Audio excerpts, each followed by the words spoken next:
You likely noticed Gavin Newsom is already full throttle running for president, a decision that he made and began implementing more than 4 years before the next election in November 2028. And if you follow Gavin at all, you know just how empty and just how vacant this politician is. Gavin is consumed by one thing and one thing alone, and that is himself.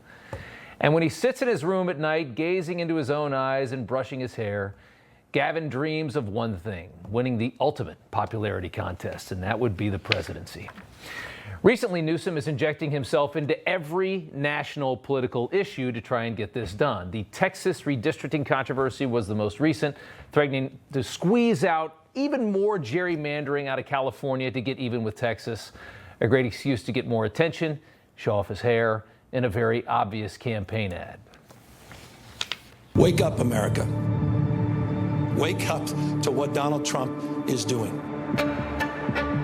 Here he is once again trying to rig the system. He doesn't believe in the rules. We can't stand back and watch this democracy disappear district by district. We have got to meet fire with fire. Donald Trump, you have poked the bear, and we will punch back. This is a serious moment. Wake up. That's a campaign ad, pretending he cares about this issue. Newsom, the governor of a horribly gerrymandered state where Republicans have almost no representation in Congress, despite having about 40% of the vote in the last election, screaming about the dangers of Texas doing the same thing that his state has done. One of the many Dems humiliating themselves on this issue in recent weeks. And Gavin's other big play for 2028 has been on social media, where his staffers have been mimicking Trump-style tweets, yelling, as you see here, in all capital letters, insulting conservative TV hosts. Here's a meme of Gavin with Hulk, Kid Rock, and Tucker Carlson praying over him.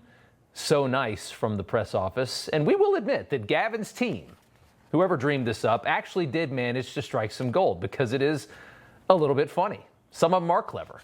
But as expected, the nerds that are running Gavin's campaign are overdoing the joke. The gimmick is getting tired. They're doing it all the time. And they're not going to stop until everyone is just rolling their eyes at these tweets. The same will happen to Gavin Newsom, who again started running for president way too early. And by 2028, Gavin demanding daily attention from everyone will have gotten very old.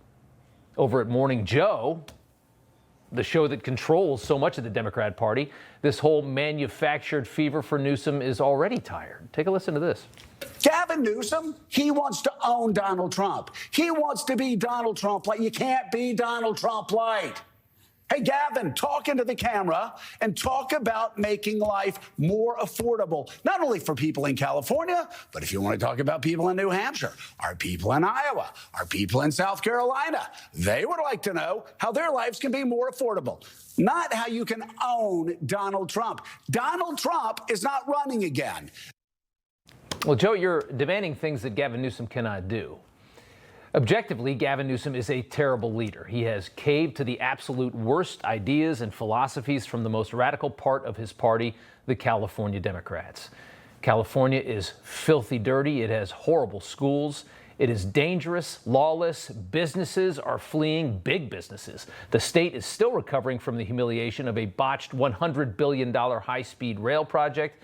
And it is so beholden to the lunatic tree huggers that they can't even build houses, and firefighters can't even clear dead brush in the forests, so they can't even prevent devastating wildfires from the north side of LA. As you know, the Palisades has disappeared. Gavin has presided over all of this. But early last year, right when our culture turned, and it became clear that Trump was very likely heading back to the White House, Gavin Newsom flipped on a dime. Look at this video of him cleaning up his filthy, dirty state that he's destroyed for 7 years. Seen here cleaning up a homeless encampment on the side of the 5 freeway on the north side of LA. They're kicking the homeless people out now? The same thing Trump is doing in D.C. while being called a fascist? Yeah, California did that a year ago. Here was Newsom in Oakland last February. Governor Newsom focusing his energy this week on trying to clean up Oakland of trash and crime. Thursday, he announced he's sending state attorneys to help prosecute crimes in Oakland and the East Bay 2 days after he deployed 120 more CHP officers to the area targeting theft and crime. We're particularly focused on vehicle theft and vehicle break-ins. That's unacceptable. Retailers that are smashed their windows over and over and over again, that's unacceptable. It's unacceptable? It's suddenly unacceptable? Why now? What happened? Why was it not unacceptable the last 4 years? The moment that Gavin's political insiders told him that Trump was going to win in 2024, this happened. Gavin immediately knew that Trump wins 24, 28 is now wide open. Wouldn't be the same if it was Kamala. He knew 28 was his moment. And suddenly he started running California like somebody who actually cares about California. Cleaning up the trash, harder penalties for criminals, shutting down homeless camps, ending free health care for illegal immigrants, and admitting on Charlie Kirk's podcast that, yes, trans athletes in women's sports is ridiculous. Think of how callous it is for the leader of a state with 40 million people to torture his residents for years because that was the best political lane for him. Instead of getting in the power and actually trying to help people, what lane do I need to take here? And only relent when that lane shifts, as it did in early 2024 when we felt all that momentum get behind Trump and people said enough of living in this dump, which is what the country had become. Think of how callous that is. That is Gavin Newsom. And that same calculus will decide how he runs our country, our entire country. He is a windsock. There is nothing inside of him except a desire to get more and more famous and popular and powerful.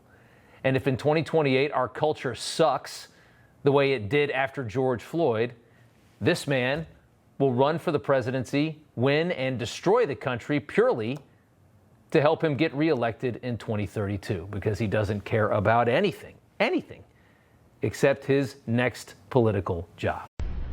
You know, everybody's reporting the same stories, the same spin. You turn the channel, it's always the same. But not us. We're different.